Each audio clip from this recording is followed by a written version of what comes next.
all other rule. But let me say something to you. Do you know that, just like how you said that,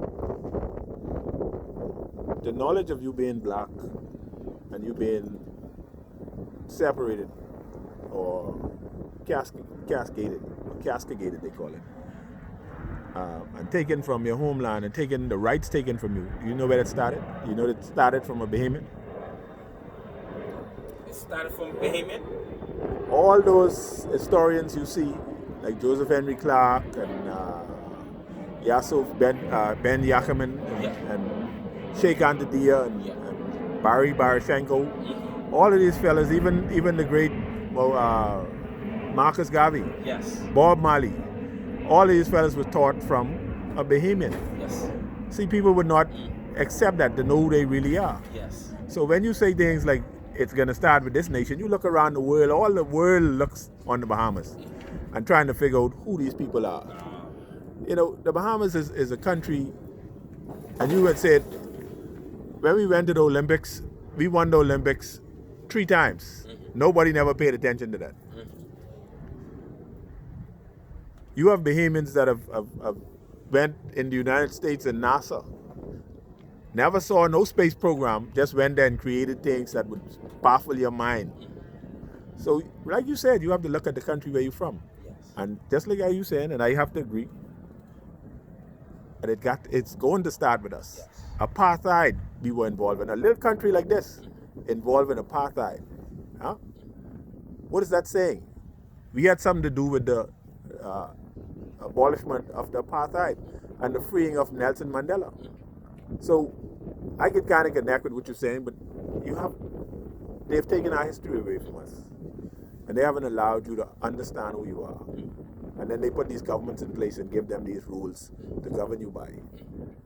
But it has to come to head. Yes. And I think the time is now. Yes. And like you say, Shiloh has returned. Yes. So these are some of the things that we have to teach our people more and more. And we just a different race. There's nothing you could do with that. You could try everything, and I look at it from the history of time, being here for my short years. Every time they try to put a crunch on the Bahamian people, to downtrod them, we switch and open up a new door. Every time. Yeah. So there's nothing they could do. But we have to understand that we could govern ourselves. Yes. And through us governing ourselves, you could look at the whole Caribbean. One of the Bahamas to join them to become one Caribbean nation. We even in the Caribbean. No. But they wanted us, and we joined into them just to help them along with what it is that they have to do. Yeah. But we now have to step up in the forefront and lead our people back to where they come from. Exactly. No one else could do it. No one else could do it. They tried. They have more people, they have more money, more strength, everything, but still can't do it. Even a small country like this, we had one of the greatest leaders that ever lived. And I talk about Miles Monroe often. They say a prophet will never be recognized in his own hometown. Do you know who this man was? When you study this man, I was in a seminar one time, and a fellow was doing a sales pitch. He came from Ghana. And he said when he heard that he had to pass through the Bahamas, he tell his boss, I going for free. Why? Because I want to go into that church or synagogue, we call it, into that building where this man called Miles Monroe used to preach, where he used to walk. I want to see where he from. You hear I tell you? Ghana, I don't even know where that is. I never been there. That's somewhere else, another part of the world. So we have a lot of Bahamians who are very influential all around the world. And you have to pay respect to that. Yes. But here, we always have this fight that you can't be great because me and you come from the same block, the same area, which is ridiculous. Just the day I was listening to Neil Ellis, and he had this young artist guy inside there, and he was saying he just started painting from school. He never gone to no college or nothing, and something in his mind just tell him paint the Pope. So he saw the Pope on the front of the New York Times, and he just painted his picture. And when he painted, somebody saw it, and they called the actual Pope in the Vatican, and the Pope actually invited him to the Vatican to meet him because he couldn't believe the artistry of this young man. And right now around the world, he's famous. No schooling, no nothing. So some of the things that you're saying will have to connect. I mean, when you study the history, in a society, you'll see somebody, they might can't read or write, they never been to school. But when they pick up a hammer and saw, they just create magic. Just like you say, that's raw talent that came in from the ancestors. So in our society, that's what we had. You had people that did different things. Right. So you had no need to try to copy that person to be like them because you had your own Exactly. family trait which you had to do. Exactly. And this is what we need to get back to. Huh? Greatest country in the world. Yes. We always used to say, oh, we don't produce nothing, we don't have nothing, and we never really did none of that. Because that's what they told us. Yeah, We bought into it. exactly. But a country with making all kind of money, still surviving. So something being going on is being beating us dead bad, taking all our natural resources, taking all our wealth, and funneling back a little bit, just to say to keep a country alive so they can continue to work off of the back of the colored man. You know, when you look at it, you see the government takes $8-9 million to spend on a sidewalk, spend on a building with its close up after 5, but wouldn't put no money into the hospital or healthcare. And you have people dying every day. Yes. What kind of person would do that? Huh? These are the people who we call our government. These are the people who we call our family members. How could you do that to your family? Huh? All kind of persons dying from cancer. No research being done. Huh? Agriculture is the key. The healing is right there in the land. Exactly. That's what they destroyed. Exactly. Why? So these are the questions you have to ask, what I have to ask.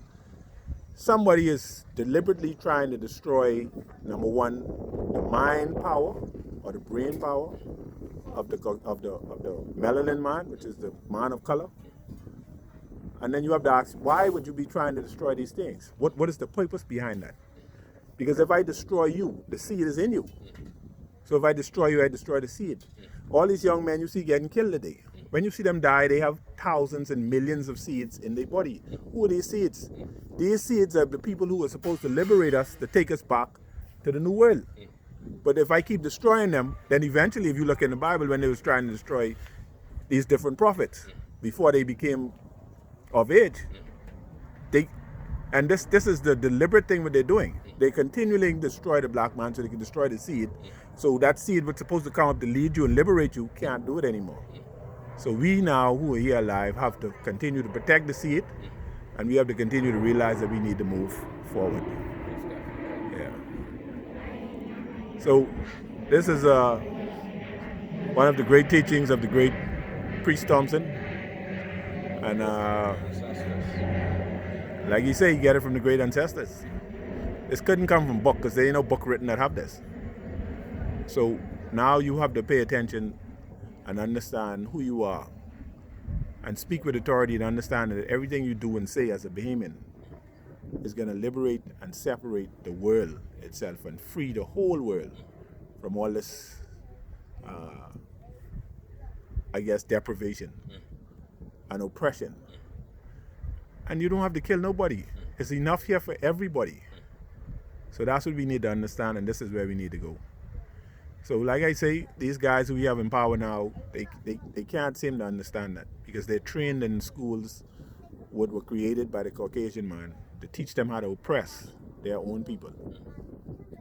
So we have to get rid of them in order to move forward. What do you say? Yes, most definitely. Most definitely. Okay. So I guess this will be up on YouTube, and I hope all those who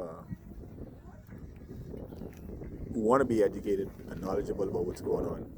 And there's a lot more Bahamians, just like this young man, who have a lot of knowledge to share. All you have to do is sit down and listen. And we could listen to music, we could listen to all kind of other stuff. But sit down and open up your mind to the knowledge of truth. It's a very difficult thing. And just like he said, and I tell people it over and over, the whole world wouldn't recognize the Bahamas for the attributes what it have. Huh? They're crazy to me. You go to the Olympics and you win the Olympics 3 times. The Olympics isn't won by how much gold medals you win, you know. That's what they want you to believe. The Olympics is won by how much gold medals you won based on the amount of people you have in your society. Exactly. We don't even have 500,000 people. But we could go up against nations that have 100, 200, 300, 1 billion people. Huh? and beat them in the world games, the whole world watching. That in itself proves that because of the amount of people you have in your society, you just beat everybody in the world. That's what it's all about. So, I mean, I hope when you hear this, I mean, I hope this uplifts you as Bahamian people. And like we are studying a man by the name of Joseph Robert Love. And I would kind of encourage everybody to pull up the history on him. If you look on the internet, they even took his history down. Why did they take the history of this man down? He was one of the first black medical doctors trained in the United States of America in Boston, Massachusetts. Came out of school with honors. He was one of the first political leaders in this part of the world. He was definitely the first historian in this part of the world. Why isn't nobody talking about him? You also, and I said as a Bahamian again, I'm not going to downplay who we are. The truth is the truth. They have Bahamians that have produced music that up to the day, scientists and universities all around the world trying to figure out how that this little man was capable to produce this kind of rhythm. Do you know who that man is? He's from Andros. And he used to pick the guitar, and they call him, let's see if I can remember his name. Anyhow, it'll come back to me.